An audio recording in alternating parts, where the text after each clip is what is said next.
Hello everyone, I'm Matt and this is Model Minutes and welcome to the Export Vehicles group build. So without any further ado, let's get into this and see what people submitted.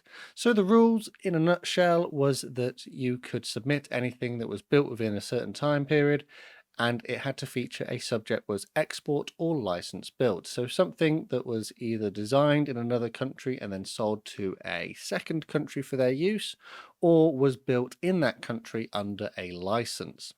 So let's take a look at what people have sent in. First up, we've got a 1/72nd scale Hobby Boss Northrop F5E Tiger II in the markings of 19 Squadron Swiss Air Force. So naturally that's an American aircraft in Swiss use. They say the kit was a mixed bag. On the downside, the fit of the many parts, including the cockpit, fuselage and wings, was a bit wonky. The weapons wasn't great either. It's got two AIM-9B Sidewinders, two 250-kilogram bombs and two drop tanks and a centerline drop tank as well. They say that some of the parts, such as the tail hook and the nose antenna, were broken out of the box, which they couldn't fix, but it wasn't all bad. The marking selections were pretty good and the decals were really good as well. Apparently they were similar to cartograph quality. They say the kit is quite simple and they managed to get this one for 12 Australian dollars, so that's pretty cheap. So for a cheap and simple 1/72nd scale F5E, this would be probably quite well recommended. So the decisions they made regarding the display of their model was that they wanted to have it as if it just returned from a mission, which is why it doesn't have any of its payload attached. They've also made it quite dirty because it would seem from reference images that they weren't particularly well looked after, but maybe they did go a little bit heavy with the weathering. Apparently, the Swiss still use 42 F5s in the E configuration, and they have 12 F5Fs. So thanks very much for sending that in. It is a very impressive model and a good place to start this video. Up next is a 1/72nd scale Curtiss Tomahawk in RAF Desert colours.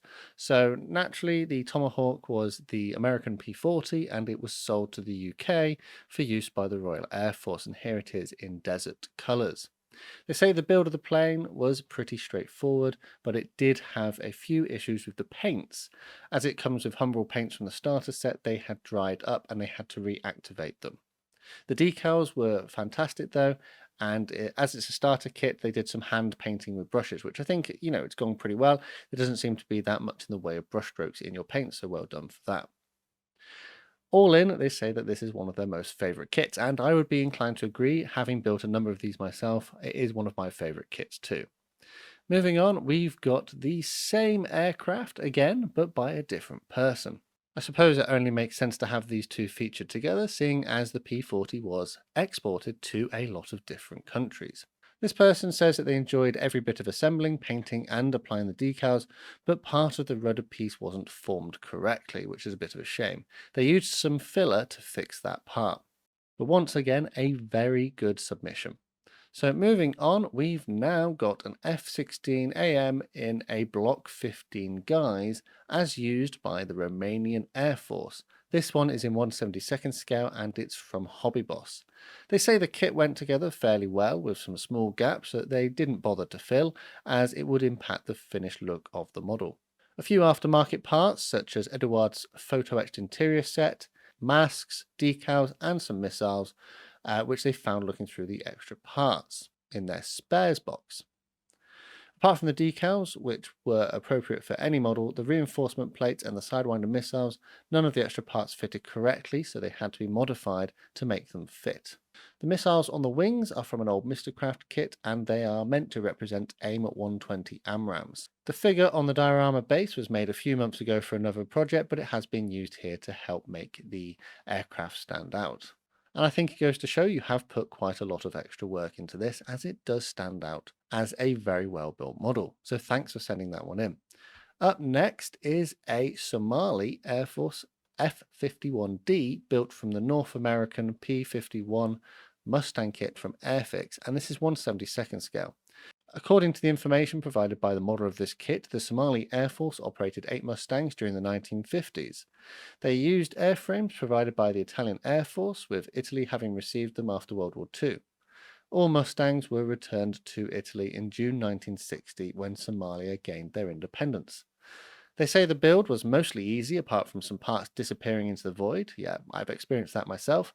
Some small parts were also attached to the sprue a bit too strongly, so I don't think you bother to use those ones. The decals, however, were leftovers from a previous build and it worked fine.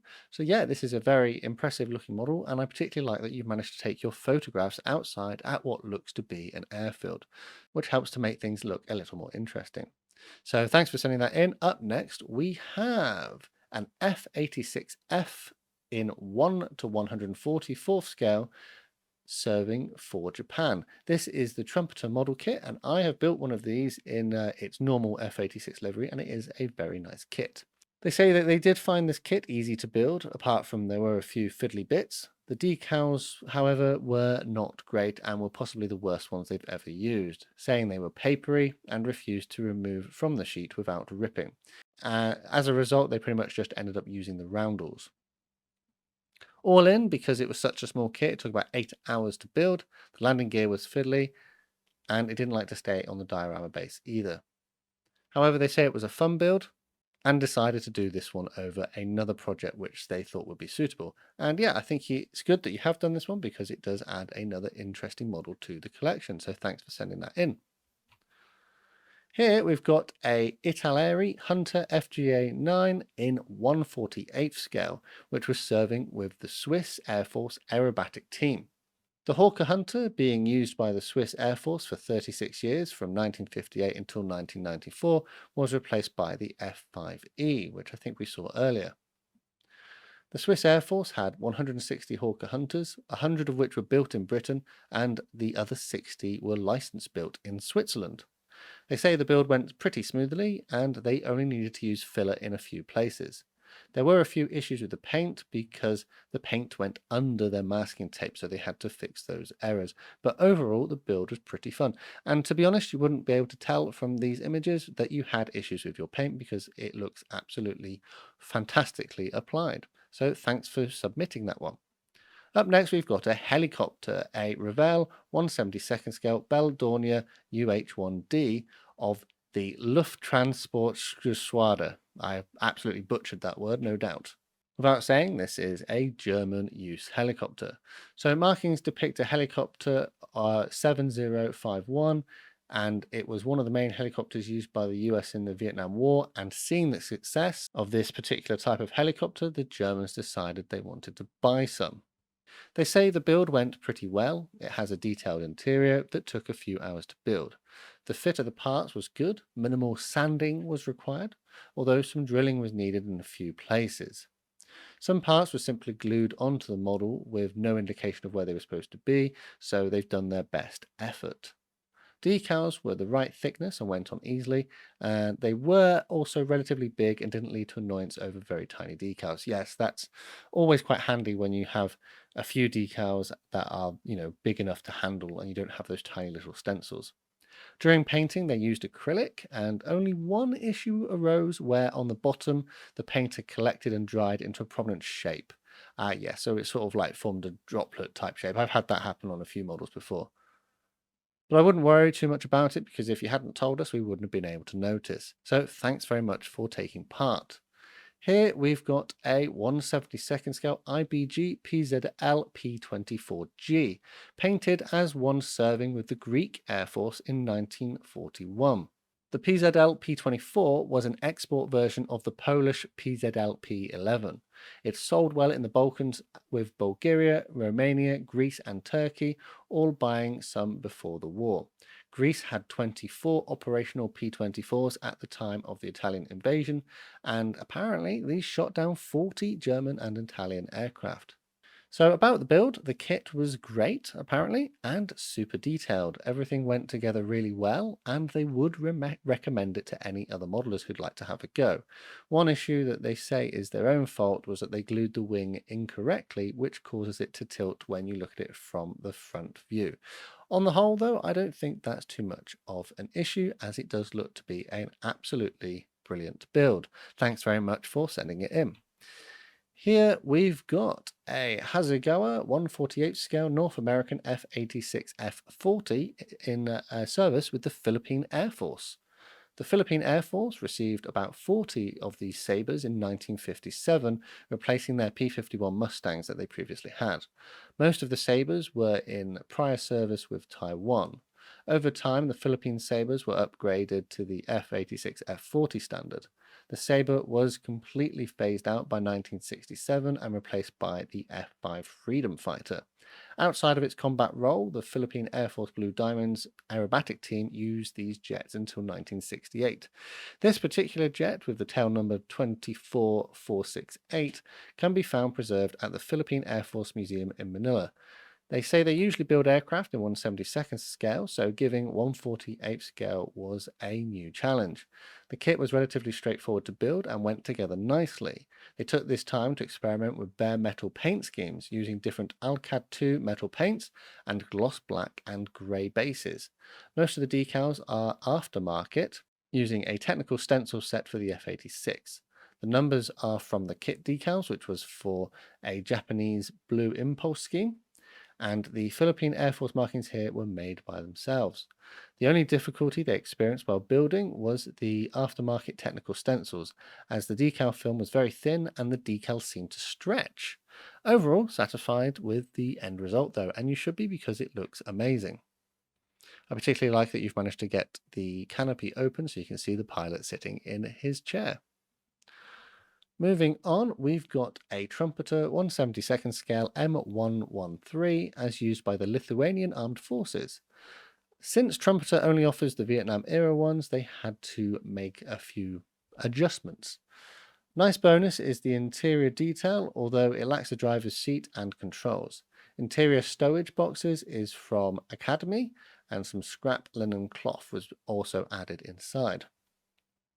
They say the build was pretty good, apart from the rubber band tracks.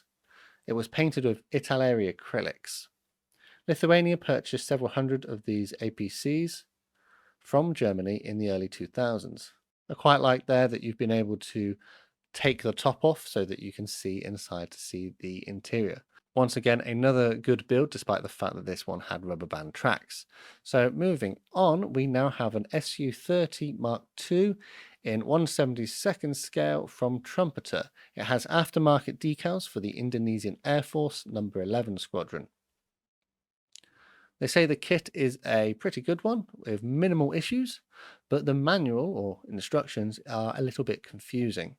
One step tells you to build the air intake first, then drill holes from the inside if you want to use the air intake hardpoints, which is physically impossible to do as it's completely covered by that point. So you have to read the instructions ahead to make sure you're not going to do things in the wrong order.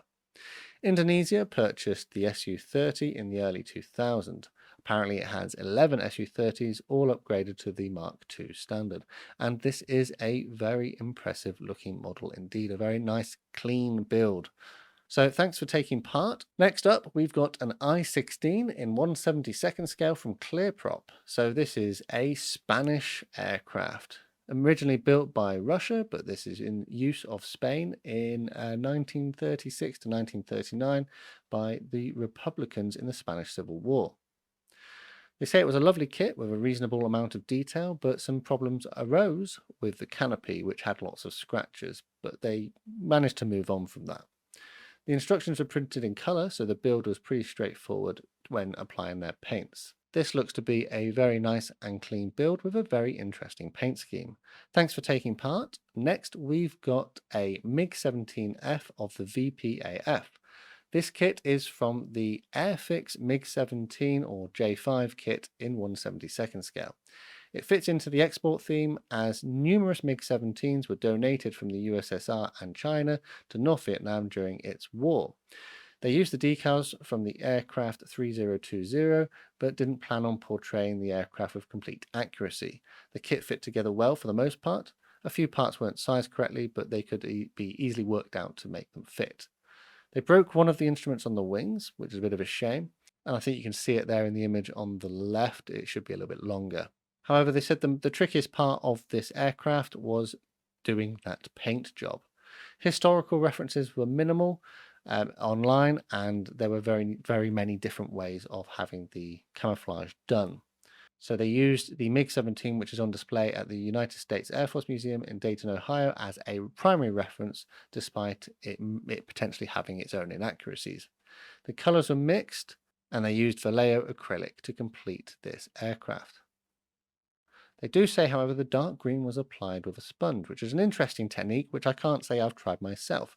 On the whole, though, I think it does look very, very impressive with that slightly complicated paint scheme on there, and the chipping on the wings and the fuselage is very well done too. Moving on is an Airfix 1/48 scale Canadair Sabre F4. This fits into the theme of the group build as it's a license-built aircraft. The paint scheme chosen is for XB984 with number 3 Squadron of the RAF based in Germany in 1954. The paints used were Tamiya, but the underside PRU blue was extra acrylic. Everything was airbrushed. Overall, the build was issue free, but there were a few little things that didn't line up, particularly around the nose intake.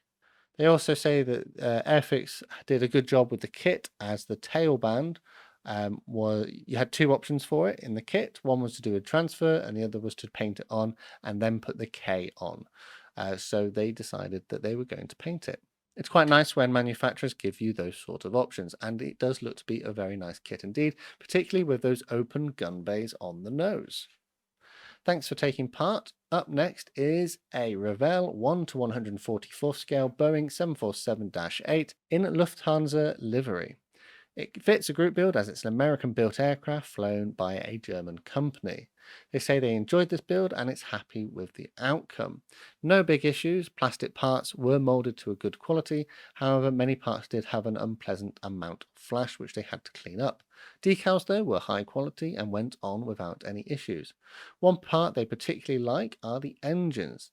How the metallic paints have left a really realistic looking finish.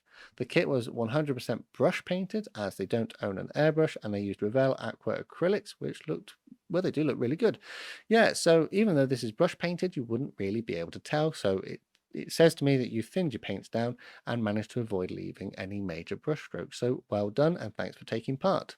Up next is an Airfix 1/48 scale Sea Fury, decorated as an aircraft that was licensed built by Fokker for the Royal Netherlands Naval Air Service, specifically the Naval Air Squadron 860.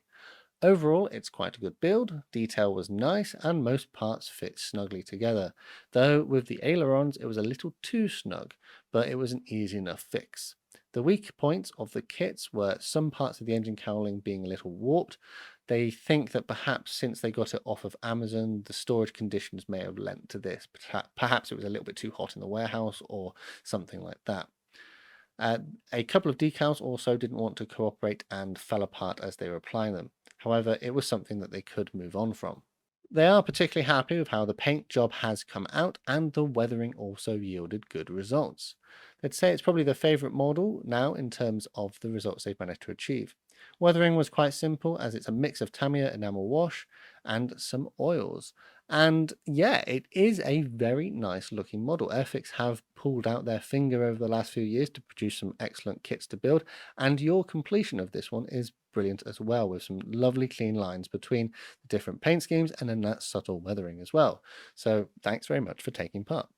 Up next is a F4 Phantom II as used by Japan. The F4 Phantom entered service with the JASDF in 1971 and was discontinued in 2021. Apparently they had around 140 Phantoms during their use of this aircraft. Overall, the model was a decent build, but there were a few issues with it. First of all, they say they're not an aircraft modeler, so this was a new challenge for them. There was also quite a lot of fit issues with the build, and a few of the parts were broken in the box. The decals were also not particularly good, with the Japanese roundels tearing up every time they tried to apply them. The landing gear is a bit wonky, but it's not too noticeable. They did decide to leave this aircraft pretty much in a clean configuration, as they didn't have much weathering equipment to complete any serious dirtying up of this model. I particularly like the way that this looks in its sort of sunset guys. I'm guessing that you haven't included LEDs for the afterburners and that those are photoshopped in, but nonetheless, it is a very good looking model. So thanks very much for taking part. And up next, we have an F-14A Tomcat from Academy in 1/72nd scale in Iranian colours. In 1974, Iran purchased around 80 Tomcats and the Phoenix missiles for around $2 billion US. Some ups and downs for this kit was that the tooling was originally made so that you can have an F-14D instead of the A variant, so multiple parts had to be removed to make it into an A version. The fit was okay, everything fit well together, apart from the occasional piece which they had to sort of fix. One of them they've mentioned here was the connection between the cockpit and the fuselage. Some putty was used in these places where gaps may have been left over. Painting was easy as it was freehand, so they did this all completely freehand, which you wouldn't be able to tell really. It looks like you've got some very clean edges between the paints there. And they have used some aftermarket decals from a company they've never heard or tried before, but they haven't mentioned which company. On the whole, I think you've done a fantastic job here, and it does look to be a very convincing model of an Iranian Tomcat. Moving on, we have an F1B Mirage from Special Hobby in 1/72nd scale for the Spanish Air Force. So the Mirage F1BE was a trainer Mirage F1B ordered by the Spanish, and France delivered 6 in 1980 to 81. This aircraft served until 2013. They say the build overall was quite fun and easy to a certain extent. The instructions were quite easy to follow and easy to read, with some colour on the instructions making it much easier to figure out what you were going to do with your paints. The model felt like it was quite a good quality, though the fuselage was out of alignment, even though everything fitted fine with only a small gap appearing. The cockpit glass was a little bit tricky to fit as there are 4 pieces to it.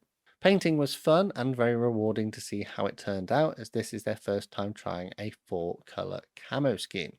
The black landing gear was a bit tricky to get it to hold, even using extra thin cement. It still didn't want to stay stuck, so they ended up using super glue to get that to stay in place. Overall, they enjoyed this build and had fun making despite their few hiccups. And yeah, it is an excellent looking model, and despite the fact it's got 4 different paint colours for you to mess around with when you're painting this one, you do seem to have pulled it off, so well done. Next is an Su-27 SKM of 11 Squadron for the Indonesian Air Force. The base kit is from a Mini Hobby 1/48 scale Su-27 Flanker B. In the mid-80s, the Indonesian Air Force launched an ambitious fleet renewal program with the ultimate goal of acquiring 60 fighter bombers, leading to the purchase of 12 F-16A/B Block 15 aircraft.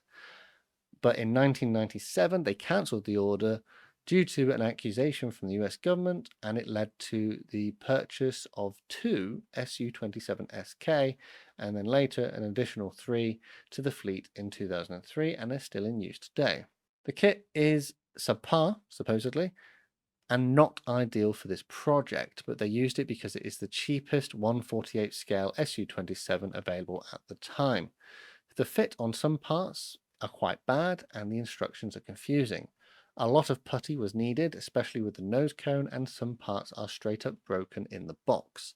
The most major one was the pitot tube that snapped out of the box as he was taking it out, which rendered it unusable. So he says you get what you paid for, and he kind of expected it. In the end, though, it was a lot of fun and a lot of lessons learned. To be honest, despite the fact that you had these issues and you say it's not a particularly good kit, it would seem that your modelling skills have made up for that because it looks absolutely amazing. Thanks for taking part. Up next is an Italeri 1/72nd scale F-104G starfighter serving with the Dutch Royal Air Force in 1966. This particular starfighter was built by Fiat and was part of the 322nd Squadron based in the Netherlands. The build of the kit was quite challenging. Some parts weren't numbered in the manual, so they had to trust reference images in order to place them correctly. It was the first time that they used thinned paints, which meant the amount of brushstrokes was kept to a minimum, and the panel lines were enhanced using a graphite pencil. And yes, it does look to be an excellently assembled model despite the issues that you had. That subtle weathering with the pencils and your thinned down paints have resulted in a nice smooth paint finish. Thanks for taking part. Up next is an Academy 1/72nd scale Curtis P40M/N. Built up as P40N, NZ3220 Gloria Lions of No. 2 Fighter Operational Training Unit of the Royal New Zealand Air Force. These specific markings were on the aircraft when it was on display at the Cathedral Square in Christchurch for a War Bonds Drive fundraiser in 1944. Academy gives a nice offering of this long tail P40. The kit goes together pretty well with the exception of the radiator. The air ducts wouldn't fit around the lower oil cooler well, so the lower duct had to be cut less thick in order to fit. The landing gear doors have a very narrow area of contact but do stick in time as well. The decals are made by old model decals. This was a fun model to build, they say, especially doing it in home colours, and it does look to be really nice. It's another P40, we've seen a couple already. This is in a different paint scheme and it looks great to me and is something that I could consider building in the future as well. Thanks for sending that in. Up next we have an Airfix Westland Sea King HC4. This isn't the brand new one they just announced, so this is the earlier 1/72nd scale one.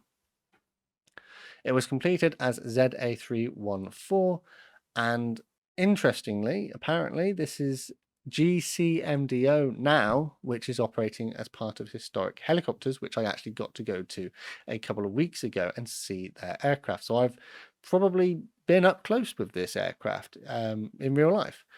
Anyways, so the Sea King was effectively a license-built helicopter which was used by the Royal Navy and RAF. The HC4 was serving up until 2015 with the RAF and 2018 with the Navy, being replaced by the Merlin. They say the kit went together pretty well out of the box, although the hull always seems to have fit issues. They say they've had the same issue with a HAR3 version they made a few years ago.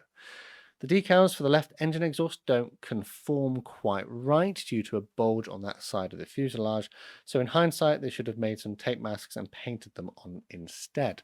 Also, the blanking panel for the starboard observer's window didn't fit as flush as they'd like, so they had to try and fill and sand it, though as the photos show it wasn't perfect.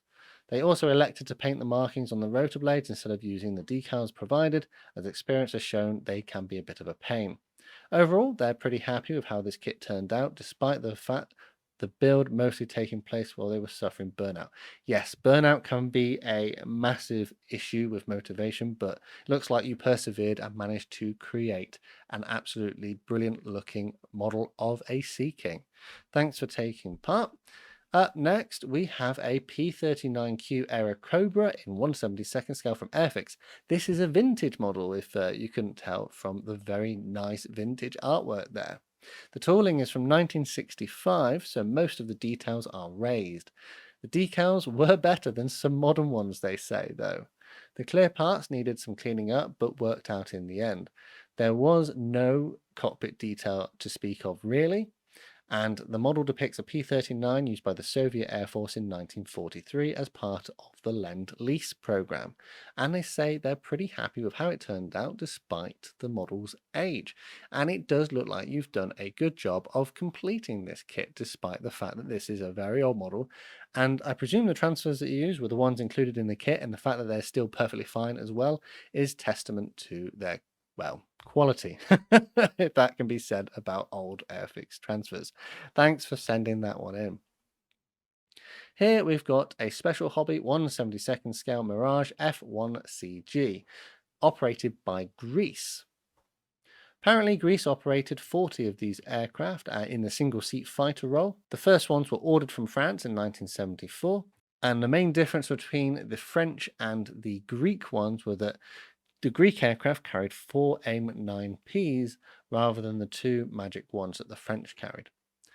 They can't say much about the build because everything went well. The fit of the parts was really good, the details are good, the accuracy is great, and the instructions are clear to follow as well.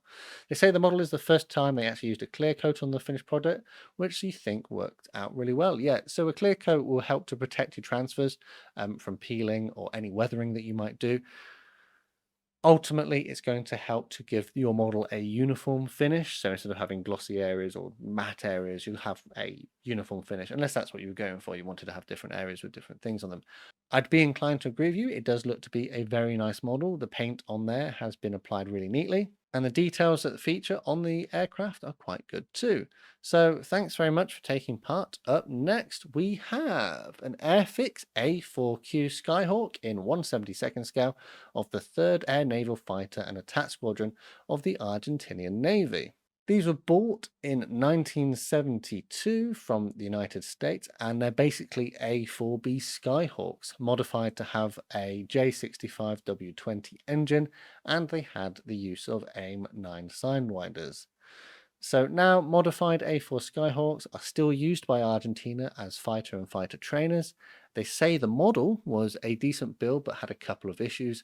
The canopy has a pretty noticeable gap between the two parts, so I think I've got one of these in the stash. I'll have to keep an eye out for that when I come to build mine. There isn't much in the way of cockpit detail either, but it is a 1/72nd scale. They say the mounts for the flaps and the refueling probe kept breaking off, which I'm sure they probably have very small contact areas, which would be part of the problem. They also mention the kit is missing a few details that the real plane has, so perhaps Airfix went a bit more generic with their design of the model and haven't got those specific parts. Overall though, they say that this is a kit that they can recommend. And yeah, I've got one of these. I would be tempted to do mine in the same colours given the way that yours looks here. I see you've put yours with the sort of leading edge slats forwards, which makes a little bit more interest to the model whilst it's sat on the ground. Thanks for taking part. Up next is my submission, because what would be your own group build if you didn't take part? So this is a Curtiss Tomahawk Mark II, another Tomahawk. I think it's like the 4th one we had so far. I love a Tomahawk personally. So this is a 1/48 scale from Airfix. This is completed in RAF 112 Squadron colours as flown by Sergeant William Earl Houston in Libya in 1941. The model was finished in Vallejo Model Air colours and it was primarily airbrushed. The kit goes together really well with only the absolute minimum of fit issues. The wing roots might be the worst of it, but that's not exactly terrible because I didn't use any filler there. I decided to complete this one wheels up because it came with a pilot figure and I thought it would look good in a flying position. I did apply some light weathering, enamel wash, airbrush smoke stains, and some simple chipping. Generally, a relatively easy build, and I'm glad I managed to finish it before the deadline because I tell you, it was cutting it close. The P-40 Warhawk is an aircraft that was manufactured in the USA and sold to the RAF amongst other countries, which is how it fits into this topic. And there will be, or possibly even is, a P-40 build video on this on my channel somewhere, so if you have a look, you might be able to find it. Here we've got a 1/72nd scale F2A3 Buffalo from Special Hobby in Finnish Air Force Summer Camouflage. The decals are from GAL Decals. There were many issues with this kit, some minor, some not. Resin parts were extremely hard to get off the casting, and they ended up breaking the engine in multiple places, which led them to 3D modeling and printing a replacement, which I think is, absolutely incredible. If you've got those skills to be able to design and print a replacement to fix up a model, that's fantastic. And also that goes to show that, 3D modeling and printing has a place in our hobby. It's so much easier to print out a replacement part than it is to possibly get one from the company themselves.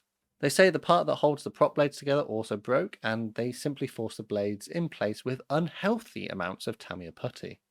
Interior details were also mostly resin, and at this point in the build they'd lost their patience in remodeling every resin part, which is fair enough. Due to this, there is no interior in the plane. They used the wrong type of glue when attaching the canopy, so there is a little bit of fogging up in a few places. The painting, though, went well until it came to the yellow identification markings. They couldn't properly thin the paint down, which led to it not looking perfect. There are some brush marks in there, but, it's okay. It's a lesson learned, isn't it? Overall, they say they're not 100% happy with how the build turned out, but they're glad they tried it. And this is what it's about sometimes. You might not enjoy a build, you might not like the subject, you might hate the kit, but you've learned something and you've experienced something new, and you're probably going to have learned some skills that will, or problem solving that will help you go into a future project. So the fact that you've managed to do some 3D modeling, that's going to help you in the long run with any future projects. And despite that, don't be so hard on yourself, because it does look to be a very nicely built model. So let's move on then. We've got another P40. So I think I remember when this one came onto the server, there was a bit of a disagreement here about whether it should or shouldn't be included, because although it's a Revell P40B in 148 scheme, and it's being used by the American Volunteer Group, which were serving under the Chinese Air Force, there was a bit of a back and forth. It shouldn't be included because it's technically still an American aircraft used by the Americans, but we did some digging, and it seemed that it was effectively a Chinese owned squadron. So I said, you know what, let's just make the decision here. This is effectively a Chinese aircraft. So that's where it fits in. And if you want to argue with me in the comments, feel free. So a short blurb, they said, a thin plastic and a 60-year-old tooling. So it's not a particularly recent kit. They say it wasn't worth the time or effort to clean up any construction issues. So they used it as a practice painting model. They didn't bother to do much else with it, so the camouflage was free-handed over a black base, which is the first time they tried this. Sometimes it's important to use some of the cheaper or older models that we have as practice for any future projects we would like to do. But I think you'll agree with me that despite the fact that they didn't really enjoy the model, the painting and the kit on the whole looks really good when it's finished. So thanks for taking part. So up next, we've got a Royal Canadian Air Force CH-125. They say that it was an Italeri kit, and I believe it's potentially 172nd, but they've not put that information in my notes. Unfortunately, it had rather poor fit, but the detail was good enough. Aftermarket decals were from Belcher's Bits, and they said they were okay, although some of them didn't really want to go onto the surface of the model, and they don't know why. Apparently, the Royal Canadian Air Force bought 6 of this helicopter from the United States not long after it entered service there, and they used them for search and rescue. It was redesignated from a H-21 to a CH-125, and it was a good fit for Canada as it could be fitted with snow skis and floats, and it had winterization kits that could be fitted so it could survive in winter temperatures. This is a very interesting looking aircraft. It's not often you get to see models like this. I suppose the actual aircraft not having a massive lifespan and being replaced with stuff like the Chinook. I particularly like the paint scheme that you've gone for there, and the weathering makes it look very convincing. So thanks very much for sending that one in. Up next is Hasegawa's Mitsubishi F2, but this is in eggplane scale. They say that it's not their best work, but they are happy with how it's turned out. The biggest issue they had was with the decals. They ended up putting up a bit of a fight, and they couldn't get the carrier film to disappear on the edges of the transfers. However, this was not the fault of Hasegawa. When they were about to clear coat it, they realized they forgot to put a gloss coat down before applying the decal. So that's probably why you still could see that film. Oh well, lesson learnt, they say. The kit represents an aircraft from the 3rd Squadron JASDF in Misawa Air Base. The F2 is a Mitsubishi license-built F-16 produced in Japan, but the F-16 itself is a US Air Force vehicle. However, there is talk, I think, that the F2 is sort of based on the F-16, so it shares elements of it, but it does have a lot of its own Japanese technology in there as well. So people were saying it's not quite, export or license built, because it is effectively sort of its own aircraft. However, it does share a lot with American technology. So I said, this is okay. Plus, it's also an eggplane, and it looks absolutely hilarious. And I love that very interesting paint scheme, the sort of faded two-tone blue on there. It looks really nice. So thanks for taking part. Up next is a Revell Panzer Habits 2000. Again, probably ruined that pronunciation. German is not my strong point. This is a 135 scale model, and it represents a Ukrainian artillery regiment vehicle. The build apparently went really well. They did it in a single 9-hour sitting because they just enjoyed building it so much. There was no flash and no gaps on the model. The rubber tracks are a bit of a hassle because the hot screwdriver method to melt them in place had to be used, but ultimately it turned out okay. They say it's a superb model by Revell and 10 out of 10 would build it again. It fits into the theme because this is the German PHZ-2000, which were delivered to Ukraine in the current crisis that they are facing. And all they did was take off the original German markings. Despite the fact it only took you 9 hours to build, I think you've done an absolutely outstanding work with this one. Thanks very much for sending that in. We have a 1/72nd scale ZTS plastic Limb 2, a licensed built version of the MiG-15, and this one was used by the Polish Air Force. So this aircraft, numbered 1012, was used by the 39th Fighter Regiment. The kit, they say, is very old. Yes, I think ZTS plastic are old now. They're not in production. I think they've been bought out by other companies like Mr. Craft, etc. It has raised lines, not much detail in the cockpit, mold quality questionable. Interior detail was missing, so they had to scratch build their own. And the canopy isn't really correct to the real aircraft and not particularly super clear, so you can't see the cockpit anyway. So yeah, the cockpit does look a little bit strangely shaped now that you point that out. On the whole though, a very nice clean build, which you've managed to complete in time for this group build. Thanks for taking part. So here we have a Revell 1/72nd scale Mustang 3, and this was made by the United States for the Royal Air Force. And it represents an aircraft as used by number 234 Squadron in December 1944. And you can see what they've managed to do here is squeeze a tiny little light inside of the aircraft. It did say that their electronics is not their forte at the moment, so they need to do some work to figure out how to best get those wires down into the base. But it is interesting to see something a little bit out of the usual. Thanks very much for taking part. Here is a 1/48th scale Tamiya F-15J. They say it's an old kit, but despite its age, it went together really well with no issues. It was brush painted with Vallejo acrylics and weathering was done with Tamiya enamels. The details are pretty good, although they found the decals to be a bit thick. They said it was definitely worth it though, considering the price of the model. So I don't really know how much this model cost, but I'm guessing it was good value for money.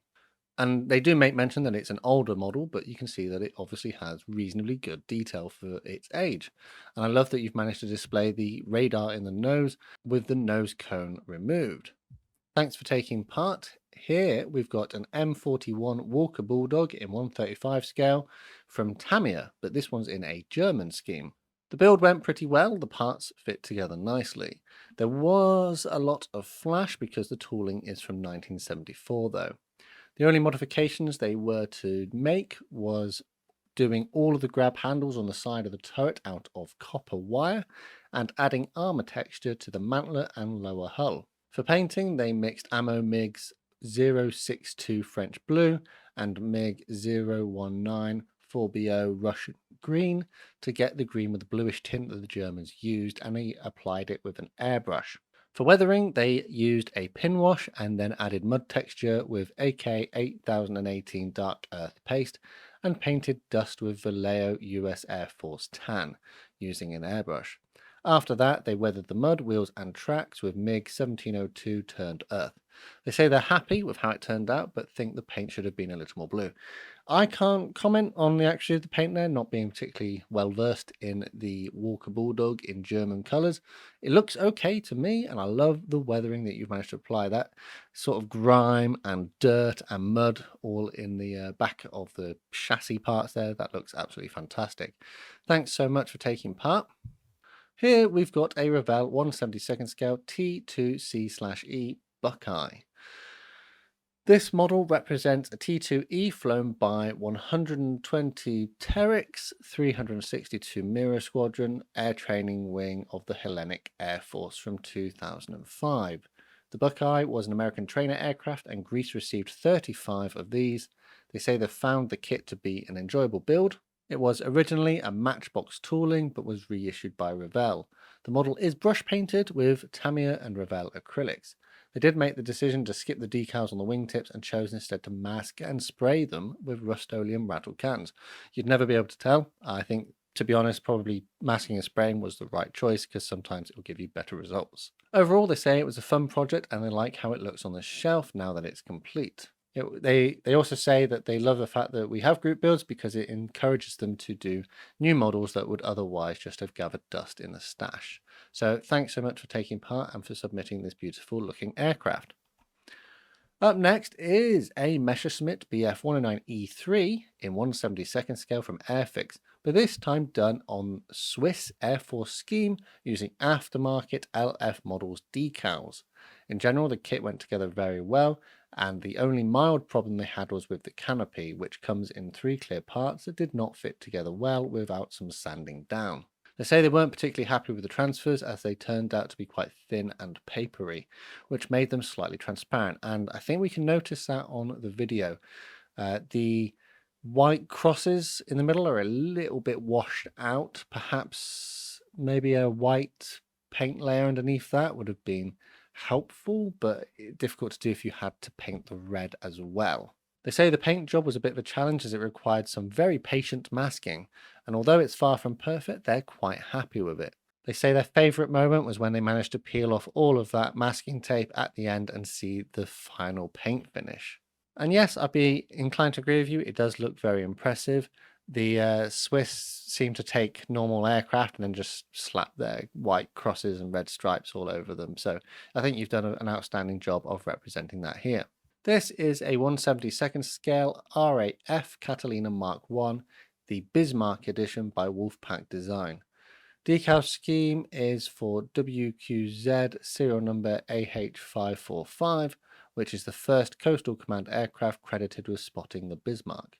The base model is nice. It's an old Academy tooling from before they switched to the 5A production with the amphibious gear. It has the usual Academy Catalina issues, most notably the total lack of interior detail and the undersized engine nacelles, but the fit is good and it builds well. The Wolfpack boxing includes cartograph decals and pre-cut canopy masks, which is a huge step up from the original Academy kit. They've added significant amount of interior detailing using a combination of 3D printed components and parts from the spares box, including twin-mounted 303 Brownings in each blister, 2 crewmen, and fold-down seats in the rear gunnery compartment, a radio operator's console, desk and chair, navigator's table with actual scale RAF maps of the Channel, Scotland and North Sea, 2 pilots, a ceiling-mounted throttle quadrant, and a crewman crawling into the bow turret. They also added interior lighting in all the main compartments and landing lights in the wing leading edge. These are powered by AA batteries plugged into a socket under the port wing, where the depth charge racks would normally be mounted. It's almost impossible to get good photos through the windows, I can imagine, but in person all the interior compartments are well lit and visible through the glazing. The beaching gear is magnetically attached to the hull so that it can be removed for when they eventually display the aircraft as part of an in-flight diorama. The only thing they would change on this build is to fix the engine nacelles.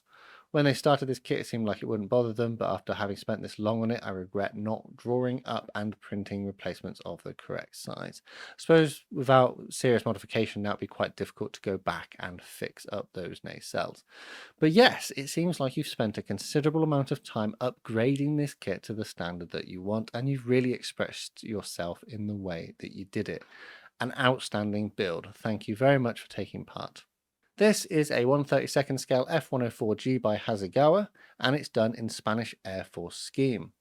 The Spanish Air Force received their F-104s under the Military Assistance Program, and I'm told that it's notable that no aircraft were lost through accidents during 17,000 hours of operational use in Spain, although the aircraft was used only in its intended role of an interceptor and mainly in very good flying weather. The kit, though, is an old tooling with raised panel lines and questionable fit in some areas. They say they found it reasonably easy to put together, with the exception of the main landing gear, which was fiddly and had no guide tabs or holes to help keep it aligned. The model was painted with a silver spray paint can, and details were masked off and painted in Tamiya and Vallejo colours. They say the decals are the weakest part of the kit, with low quality and mixing in some errors on their end, leading to a suboptimal finish in their opinion. They are, though, quite happy with how the kit came out in the end.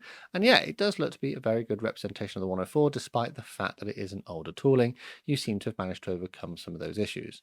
Up next is a 1/72nd scale DCH Beaver in the British Army scheme, which is an Airfix Vintage Classic kit. This was painted with Humbrol 30 for the cockpit, 163 and 29 for the camouflage, and they said there weren't any real issues with the kit other than some flash, which is understandable as it is a vintage tooling. They say they're quite happy with how this one turned out, and it's now hanging above their desk. The Beaver was a model I considered getting when Airfix were re-releasing them, and I could be tempted to get one based on your work here. So thanks for sending that in and giving me things to think about for future additions to the stash. Here we've got Academy's P-51C Mustang portraying an aircraft of number 315 squadron in the RAF, which is one of the Polish squadrons. Squadron leader Eugeniusz Horbaczewski, DSO, probably butchered that name horribly, scored 2.5 of his 16.5 kills, along with being credited with the destruction of 4 V-1 flying bombs in this aircraft, unfortunately before being declared killed in action on the 18th of August in 1944. The Academy kit is one of their gems in their opinion, and an inexpensive kit that despite its age, which is a 1993 tooling, is well detailed. I think I actually have one of these in the stash, so yeah, I'll have a look in the box and see what it's like. They say they made the interesting choice of designing the kit with a long D-style tail fin. However, these were often refitted to sea airframes later in the war. Main wheels and parts of the main landing gear are from an Airfix F-51 kit, which had built wheels up, and the originals from the Academy kit being teleported to another dimension after you lost them on the desk. RAF Mustangs were typically refitted with the RAF standard reflector gun sight Mark II, so they fabricated a replacement sight that more closely matches this version. Decals are from TechMod's Mustang 3 series, and brush painting was done primarily with Vallejo Model Air paints. Overall, they're happy with the results, even though it's the second of 3 builds they tried to do for the group build. They would have liked to spend some more time on elements of the model. All in, I think you've been a bit hard on yourself. I think this is a very good representation of the P-51 Mustang 3 in RAF use. So thanks for taking part. Up next, we've got another P40. We love to see it. This is the Academy 1/48 scale P40N. It has an Eduard photo etch cockpit upgrade set and MAV decals.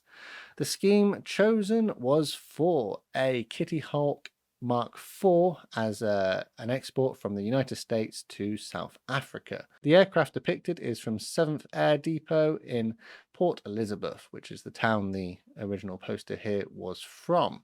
The scheme depicted was inspired by the artist Ron Belling's depiction of the same aircraft in his book Military Aviation in South Africa. Interestingly, it was one of the very few South African P-40s that retained their United States Army Air Force camouflage. Most Kitty Hawk 4s, which were exported to the then Unions of South Africa, ended up serving in number 11 OTU, Operational Training Unit Squadron. They frequently underwent test flights and maintenance overhauls at 7 Air Depot on Port Elizabeth. Another interesting note about the scheme is that the then national flag's colours were painted rather strikingly on the spinner of the aircraft. They say the kit had surprisingly good details in the cockpit, and the Eduard set added a bunch of extra bits and pieces. The photo etch, though, lacked seatbelts, so they made them out of Tamiya tape and staples.